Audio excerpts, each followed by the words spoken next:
Quelque part à Dubaï, une entreprise compte 2 employés. Zubaï.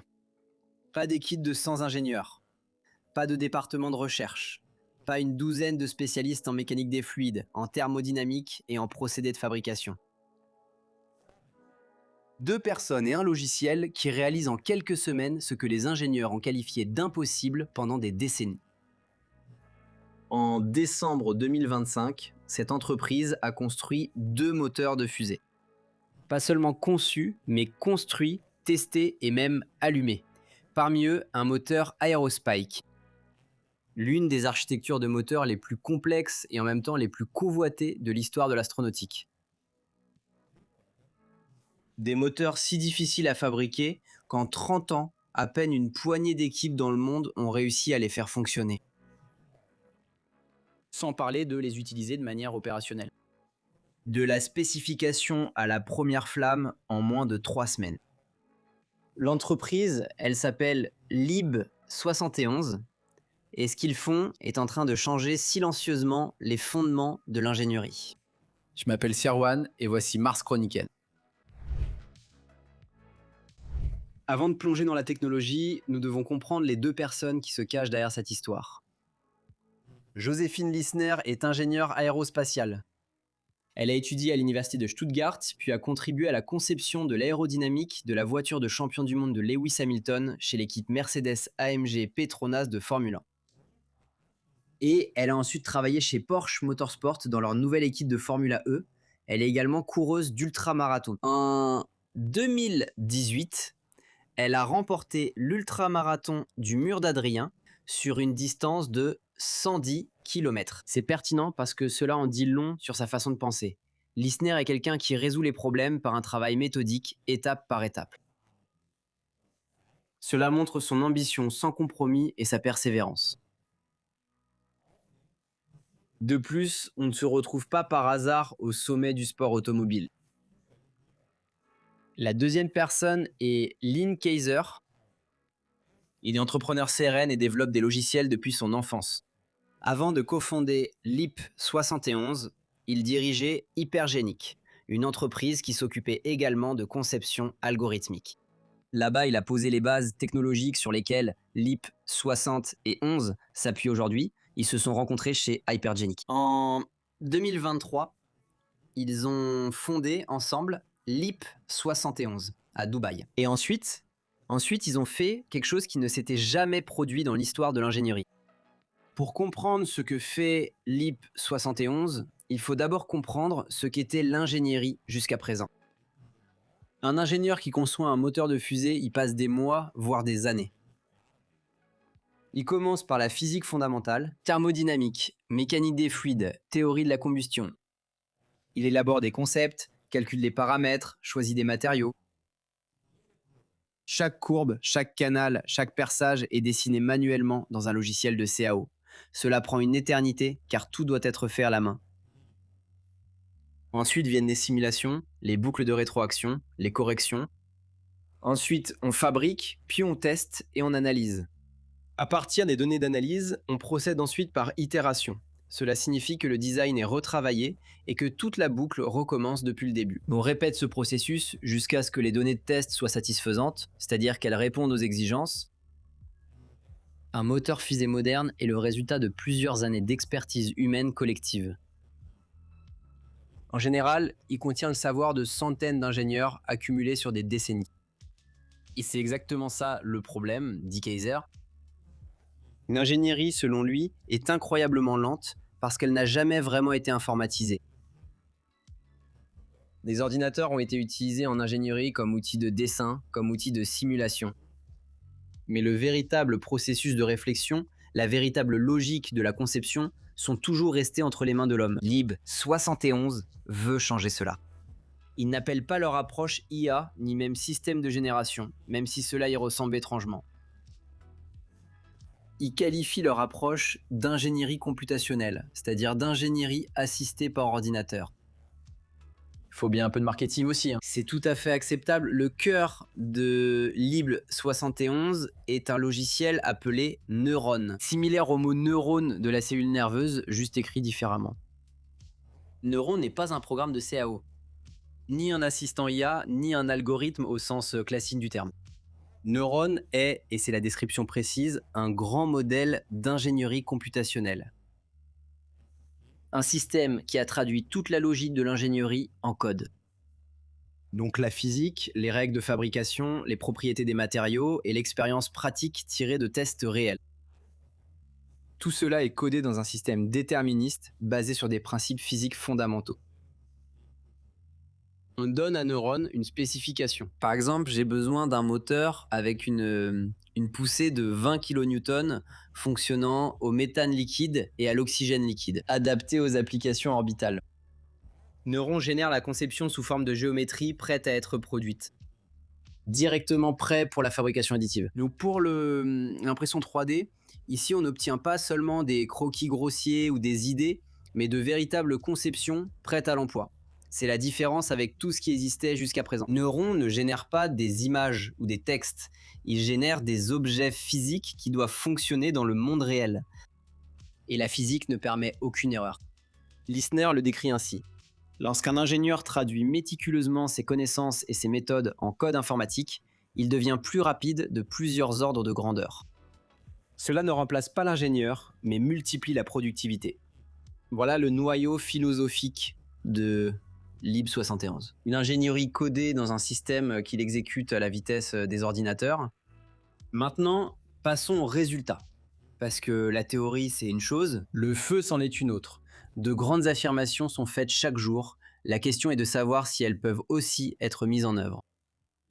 En juin 2024, donc moins d'un an après sa création, Lib71 a testé pour la première fois un moteur généré par Neuron.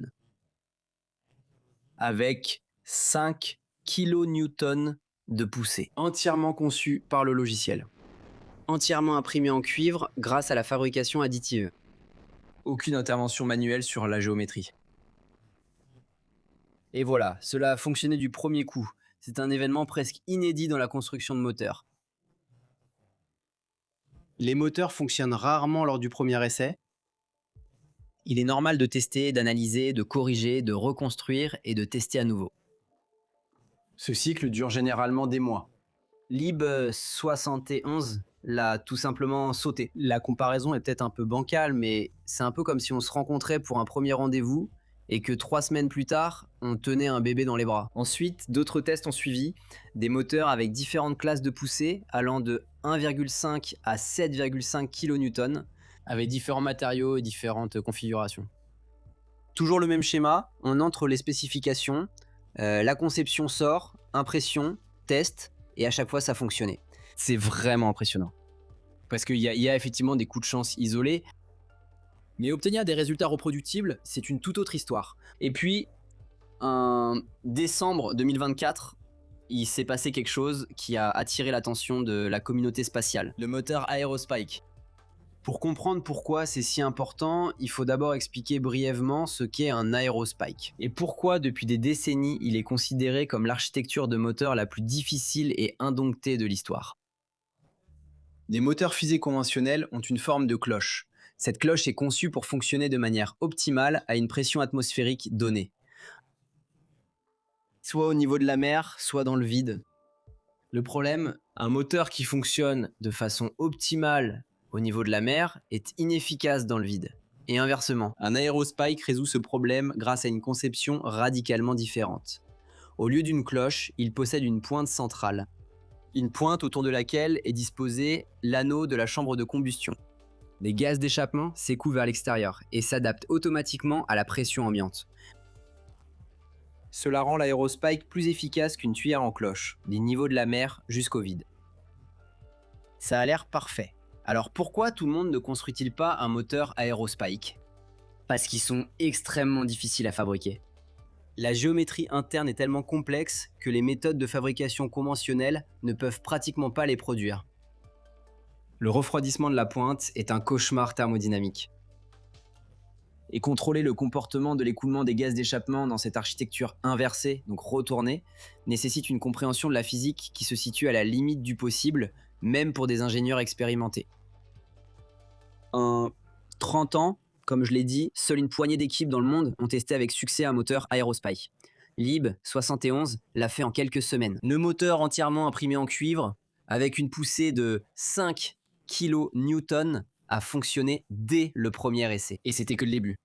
Petite pause, car ce moment le mérite. Si ce que tu viens d'entendre te fascine ne serait-ce qu'un peu autant que ça me fascine, alors appuie maintenant sur le bouton Hype. Pas par politesse, mais parce que l'algorithme a justement besoin de ça pour montrer cette vidéo à des personnes qui ne connaissent pas encore ce genre d'histoire. Un abonnement ne te coûte rien et te permet de rester informé lorsque Lib 71 franchira sa prochaine étape importante. D'ailleurs, nos membres de la chaîne voient ce genre de vidéos plusieurs jours, voire semaines à l'avance. Le lien se trouve en bas. Et maintenant, on continue, car ça devient encore plus absurde. En décembre 2025, ils ont encore relevé la barre de façon spectaculaire. Cette fois, pas un seul moteur, mais 2 lors d'une seule campagne d'essai. Les 2 moteurs ont généré 20 kN de poussée. Cela correspond à environ 2 tonnes de force de poussée. Les 2 fonctionnaient avec du métal liquide et de l'oxygène liquide, ce qu'on appelle l'ergol Metalox. Le même carburant que SpaceX utilise dans le moteur Raptor du Starship et que Blue Origin utilise dans leur moteur BE4 du New Glenn. Le même carburant qui est considéré comme l'avenir des moteurs de fusée. Propre, puissant et pouvant être produit sur Mars. Le premier des 2 moteurs était une tuyère conventionnelle en forme de cloche. Le second était un aérospike complet. 2 architectures de moteurs fondamentalement différentes. Les 2 générés par Neuron. Et les 2 en moins de 3 semaines de la spécification à la première mise à feu. C'est complètement absurde, dans le meilleur sens du terme bien sûr. À titre de comparaison, un programme typique de développement de moteur fusée commercial prend 3 à 5 ans. Dans le meilleur des cas, parfois plus longtemps. Le moteur Raptor de SpaceX est en développement depuis plus d'une décennie. Mais ce que Lib 71 a produit en mars 2026 dépasse même cela. En collaboration avec HBD, un fabricant chinois de systèmes d'impression métallique grand format, Lib 71 a fabriqué le plus grand aérospike imprimé en 3D jamais produit au monde. Le moteur porte la désignation XRA2E5. Le nom laisse certes à désirer, mais ce n'est pas le point essentiel ici. Le moteur mesure 1 mètre de haut, génère 200 kN de poussée, soit environ 20 tonnes, et fonctionne également avec du Metalox. Il a été entièrement imprimé en Inconel 718, un alliage de nickel résistant aux hautes températures, qui est la norme pour les moteurs de fusée imprimés en 3D. L'impression a duré 289 heures, soit un peu plus de 12 jours, sans interruption, avec un système à 10 lasers, l'un des systèmes d'impression métallique les plus puissants au monde. Prenez un instant pour réaliser de quoi nous parlons ici. Si on avait dit de telles choses il y a quelques années, on aurait été immédiatement interné. Le résultat est un objet monolithique. Une seule pièce qui contient tout ce qui auparavant était composé de centaines d'éléments fraisés, soudés, riftés, vissés, scellés et assemblés. Aucun joint, aucune vis, aucun point de connexion où la pression ou la température pourrait mettre le système en danger. Ici, la philosophie, la meilleure pièce, c'est celle qui n'existe pas et poussée à l'extrême. Donc des pièces qui n'existent pas ne peuvent pas non plus tomber en panne. Lisner décrit les aérospikes comme le saint graal de la propulsion spatiale et explique en même temps pourquoi ils sont si difficiles à fabriquer. La géométrie complexe les a historiquement rendus extrêmement difficiles à concevoir et à fabriquer. Et la combinaison de l'ingénierie computationnelle et de la fabrication additive à grande échelle rend possible la production réelle de ce Graal. Nous en avons déjà parlé brièvement, mais maintenant nous devons entrer plus en profondeur dans la technologie. Car il y a une question qui s'impose inévitablement dans tout cela. Qu'est-ce que Neuron exactement? Et plus important encore, qu'est-ce que ce n'est pas? C'est important car le terme IA est utilisé de manière tellement inflationniste dans le débat public qu'il en est presque devenu dénué de sens. ChatGPT, c'est de l'IA. Les générateurs d'images, c'est de l'IA. Les algorithmes de recommandation, c'est de l'IA. Et maintenant aussi les moteurs de fusée? La réponse... Neuro est une IA, mais d'un tout autre genre. Les systèmes d'IA générative, comme les grands modèles de langage, fonctionnent de manière probabiliste, c'est-à-dire avec des probabilités. Ils n'ont aucune véritable compréhension du monde. Ils ont appris des modèles à partir d'énormes quantités de données et peuvent reproduire ces modèles de manière convaincante. C'est puissant, mais c'est aussi sujet aux erreurs. Un modèle de langage peut donner des réponses fausses avec beaucoup de conviction, car il ne connaît pas la vérité. Il ne connaît que ce qui semble probable. Ça fonctionne pour le texte et désormais aussi plutôt bien pour les images. Et même désormais pour les vidéos. Mais sûrement pas pour les moteurs de fusée. Ou peut-être que si un moteur de fusée qui s'effondre à 1500 degrés Celsius et à 300 bars de pression dans la chambre peut avoir des conséquences fatales. La physique ne permet pas d'approximation probabiliste. Neuron est donc déterministe. Il ne repose pas sur des modèles statistiques issus de données d'entraînement. Il repose sur la physique codée, la thermodynamique, la mécanique des fluides, la science des matériaux et les conditions de fabrication. Tout cela a été traduit par Lissner et Kaiser en une logique explicite et vérifiable dans le code. Cela signifie Neuron ne fait aucune prédiction. Il calcule. Les calculs sont traçables, vérifiables et reproductibles.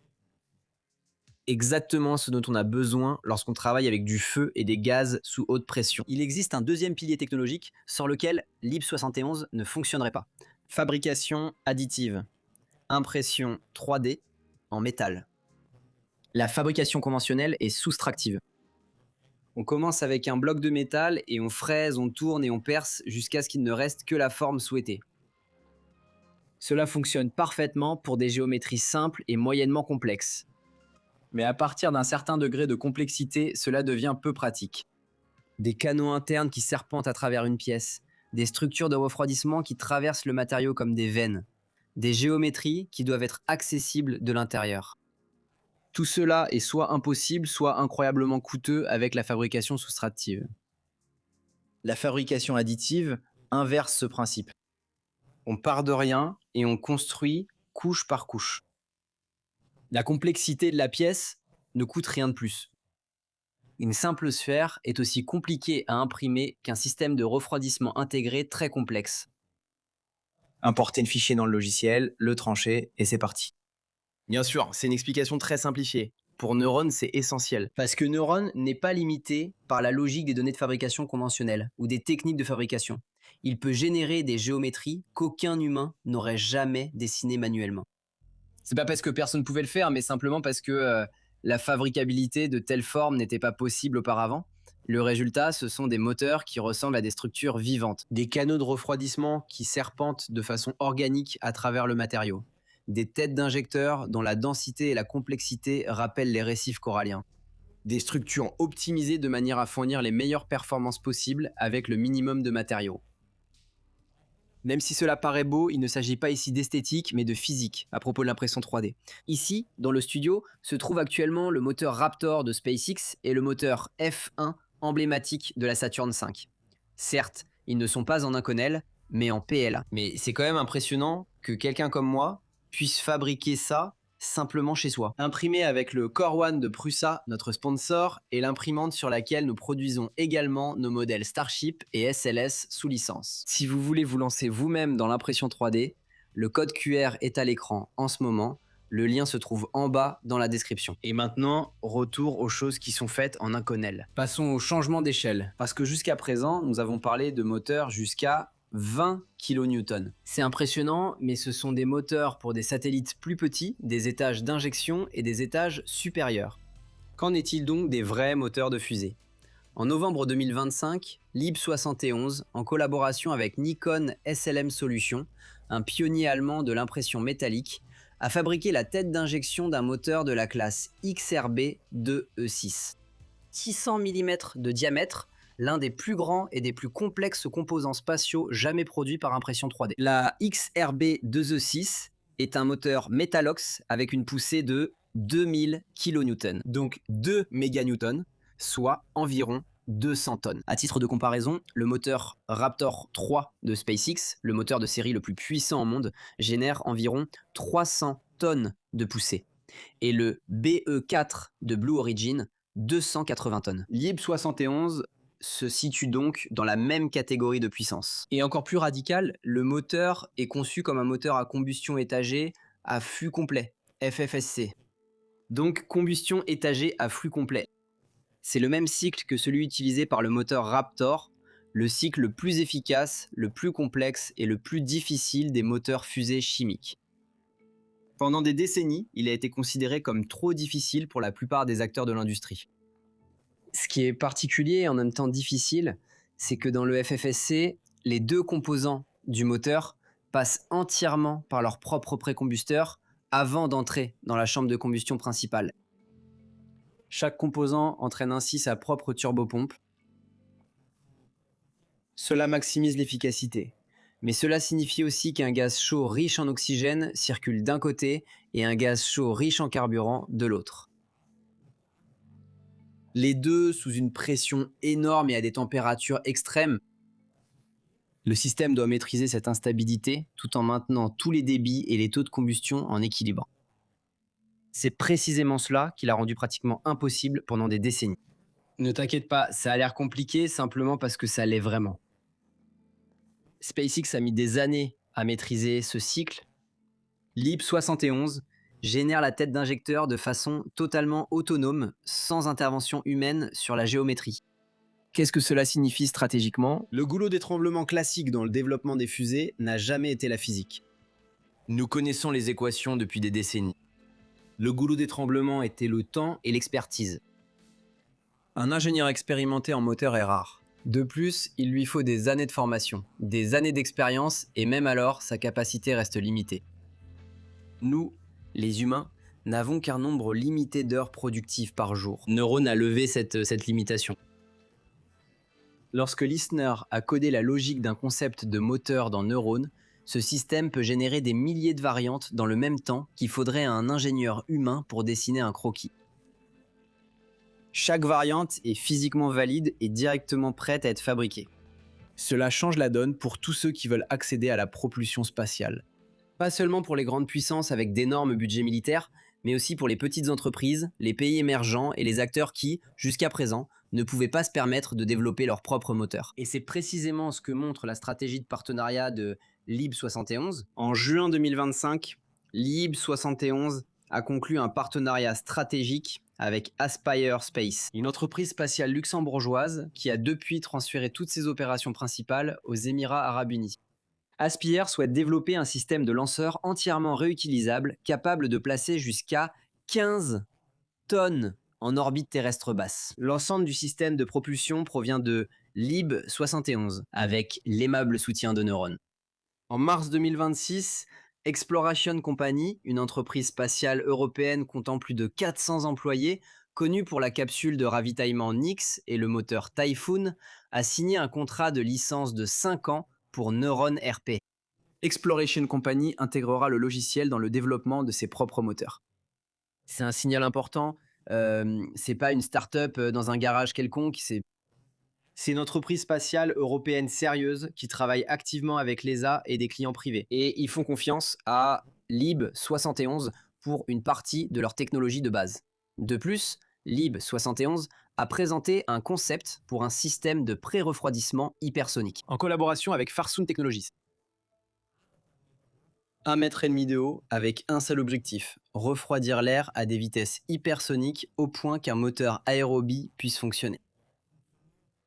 L'élément clé pour les véhicules spatiaux à étage unique, capables de décoller comme un avion et d'aller directement en orbite. Single Stage to Orbit, SSTO. Depuis des décennies, c'est le rêve de l'exploration spatiale. Depuis des décennies techniquement hors de portée. Le pré-refroidisseur n'est encore qu'un concept. Mais ce concept existe bel et bien. Imprimé, mesurable, tangible.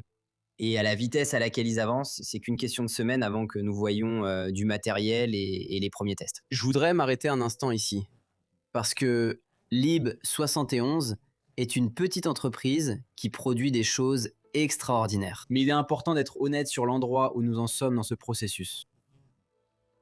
Les moteurs ont été testés, mais ils ne sont pas tous certifiés pour des missions orbitales. La validation d'un moteur pour une utilisation dans l'espace, surtout pour des missions habitées, est un processus long et rigoureux. Des centaines de tests, d'essais de qualification et de preuves de sécurité. Et c'est très bien ainsi. LEAP 71 en est encore à la phase de validation des fondamentaux. Ils prouvent que leur méthodologie fonctionne. Neuron peut générer des moteurs qui s'allument du premier coup. C'est remarquable, mais c'est pas la même chose qu'un système de propulsion qualifié pour une mission orbitale. Il y a encore du chemin à parcourir d'ici là. Et il montrera si la méthodologie tient aussi sous la pression d'un programme complet de qualification.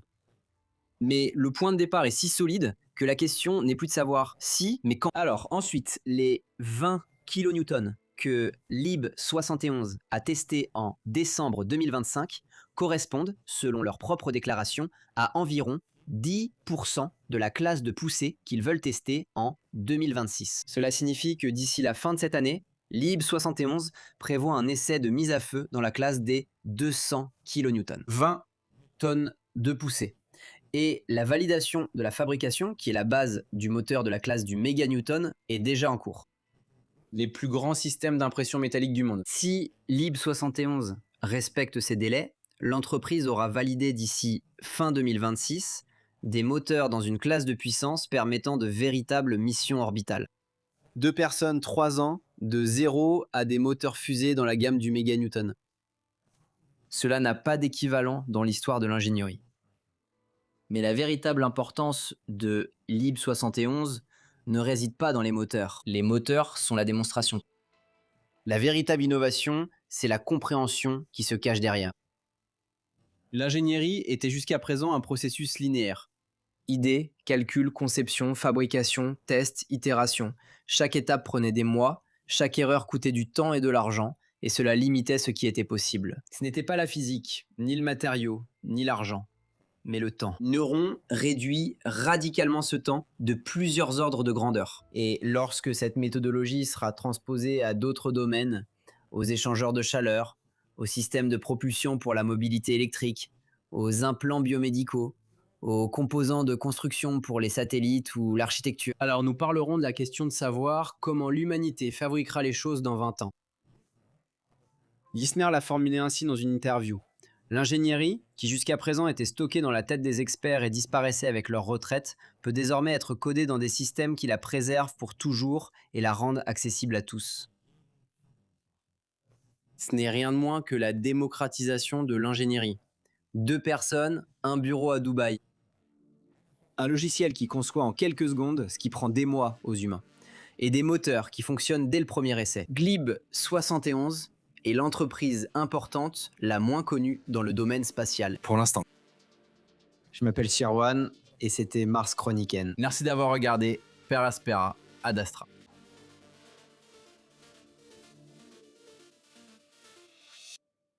Ce sont des moteurs.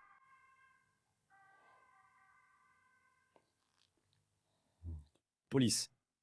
La performance maximale possible. Alors, maintenant les moteurs veulent démarrer.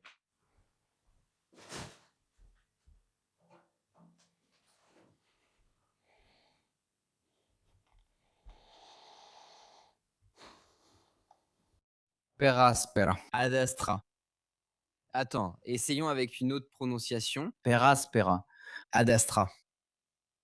Encore une fois. C'est inhabituel.